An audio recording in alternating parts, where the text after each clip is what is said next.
राधे। महाराज जी, आपके चरणों में दंडवत प्रणाम। महाराज जी, मैं विगत 3 वर्षों से एक एग्जाम की तैयारी कर रहा हूँ, लेकिन मेरा मन विचलित रहता है और मैं कभी भी नियमित अपना संपूर्ण ध्यान केंद्रित नहीं कर पाता। हाँ भैया, देखो, मन को लेकर के नहीं चलते। ये मन एक बिगड़ेल बच्चा है।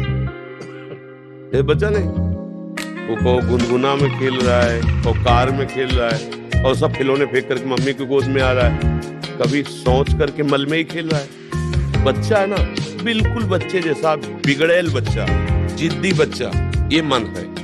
इसको फुसला के डांट के एक लक्ष्य पे लगाया जाता है। अब इस पे चलो कि ये जैसा कहे वैसा चले।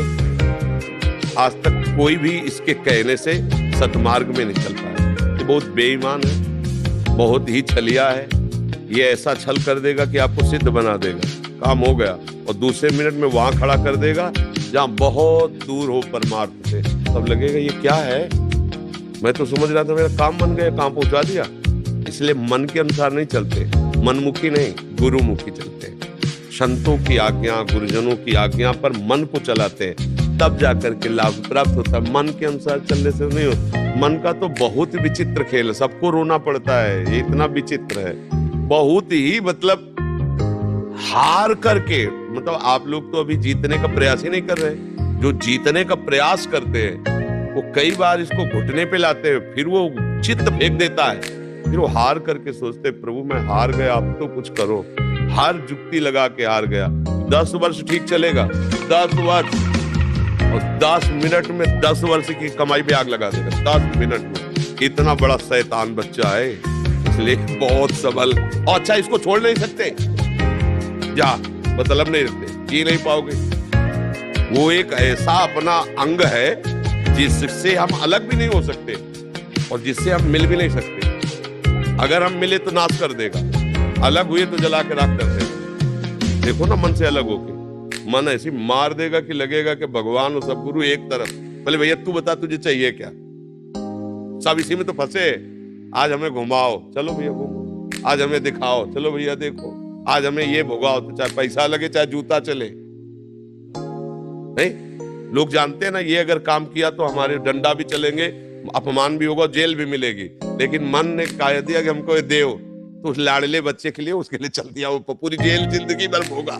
बहुत विचित्र है ये मन। इसलिए इसको संभालने के लिए मन को गुरु, किसी भी संत को, किसी भी शास्त्र को एक अपना गुरु मान लो और उसके अनुसार चलो तो ठीक हो जाएगा। और नाम जप के बिना मन को रोकने की ताकत नहीं पा सकता कोई। ये असली बात समझ लो। नाम जप ही तुम्हें वो बल देगा जिससे तुम मन को देख सकते हो, मन को डांट सकते हो, मन को रोक सकते हो। अगर भजन नहीं है तो इतना बड़ा शैतान है, मतलब इसकी तो व्याख्या नहीं की जा सकती। बहुत गंदी बात है मन को अपना मान लेना। इसको सुधारने के लिए इससे ऐसे रहना पड़ेगा जैसे चतुर दुश्मन पर घर में रहता है, निकाल सकते नहीं, व्यवहार बना सकते नहीं, अब कैसे जियोगे। ये कला आती है संतों से, युक्ति से मुक्ति, कि इसको निकाल सकते नहीं, तुम्हारी सामर्थ्य, और इससे सपोर्ट किया तुम्हारे जाओगे। अब बोलो क्या, ऐसे ही सब फंसे, सपोर्टे में तो फंसे। जितने अस्पताल भरे, जितनी जेलें भरी है, मन के सपोर्ट में ही भरी है। अस्पताल रोग हुए तो मन का सपोर्ट किया, पाप बना, अब कर्म भोगना पड़ रहा है। किसी के सपोर्ट के कारण तो भोगना पड़ रहा है। सपोर्ट करो तो मरो, सपोर्ट न करो तो जलो। रात दिन जलाएगा, डिप्रेशन में पहुंचा ये बहुत बड़ा फंसाव है। गुरु की कृपा से जिसने मन पर लगाम लगा दी, जीत गया, जीत गया। बस ये बात है, इसको जीतना पड़ेगा भैया। नहीं, ये कहीं एक जगह नहीं लगता। राम में लगाओ, कृष्ण में लगाओ, हरि में लगाओ, काम में लगाओ। हम कह रहे काम में, किसी एक जगह अगर हो गया कि आज भोग लिया और संतुष्ट हो गया, आप जीवन भर जेल भोगेंगे, लेकिन इच्छा नहीं होगी, तो हम कह दें चलो भाई अब ये कभी अशांत है। पर ये बेईमान जिसको चाहता है ये चीज मिल जाए, और जहां मिली और जहां उसको भोगा, तो इसके बाद फिर वहां से कहता है ये नहीं वो। अब इसको क्या करें बताओ, क्या करें। कहीं भी आज तक टिका हो तो बताओ, कहीं भी। अरे उसे कहीं नहीं मिलता तो फिर वही, फिर नहीं लालसा, फिर यही रात से तो समझना होता है। यही तो सबको मारे डाल रहा है, यही पूरा जन्म बर्बाद कर रहा है, पूरा जन्म। सारा खेल इसी नेता का है।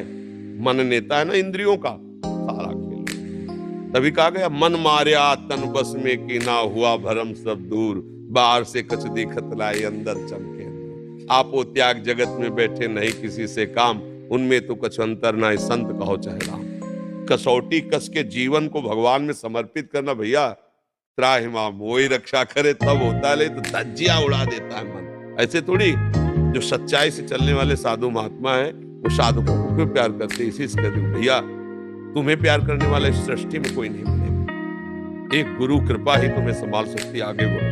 कोई नहीं, कोई सपोर्टर नहीं है, कोई सपोर्टर नहीं, कोई शब्द कह दिया कोई नहीं। जहां देखो साधक के सामने कोई अपनी प्रभुता बता रहा, कोई अपना ज्ञान बढ़ा रहा, कोई उसकी सुन रहा है क्या, उसकी दशा क्या है, उसका इस दशा से कैसे निवारण हो, तो केवल भगवान जानते हैं। और अपनी किसी से दशा कहना भी चाहे तो इधर की उधर, उधर की उधर, वो रास्ता नहीं मिलता।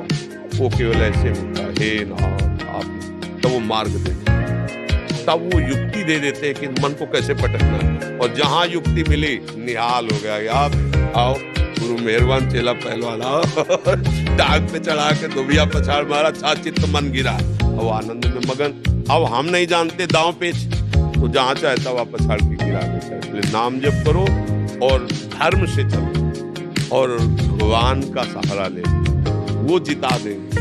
वो मूर्ख से वेद पढ़वा दे, मूर्ख जो ककारा नहीं बोलना चाहता वो वेद पढ़ ले, भगवान की सामर्थ्य। हुकम करो शिवाचालम पंगुम लंघयते गिरिम, लंगड़े से पहाड़ पर यत कृपातम हम बंदे परमानंद मातो। भगवान का आश्रय नाम जप, इस सब ठीक होते, कोई कहीं भी हो। नहीं तो मन देखो प्रवचन करने से नहीं शांत होगा, प्रवचन सुनने से नहीं शांत होगा, दान पुण्य से नहीं शांत होगा। बहुत चतुर है, मंदिर में दर्शन करते हुए गलत सोच लेगा, भगवान को फूल चढ़ाते हुए वही गलत सोच। ये छोटा मोटा थोड़ी है मन, ये भगवान को भी गलत साबित कर सकता है। मन भगवान को भी गलत साबित कर सकता है। इसकी चक्कर में जो फंस गए तो धज्जिया अच्छे अच्छे कांपते इससे, ये ऐसा देवता है। और गुरु कृपा पात्र से ये मन कांपता, बस एक ही शब्द है, गुरु कृपा ही केवलम। वो युक्ति गुरु से मिल गई तो मुक्ति जेब में रखती हुई, युक्ति नहीं तो पटकन पटकन यही पटकता रहता बड़े बड़ों को। मन बहुत बलवान।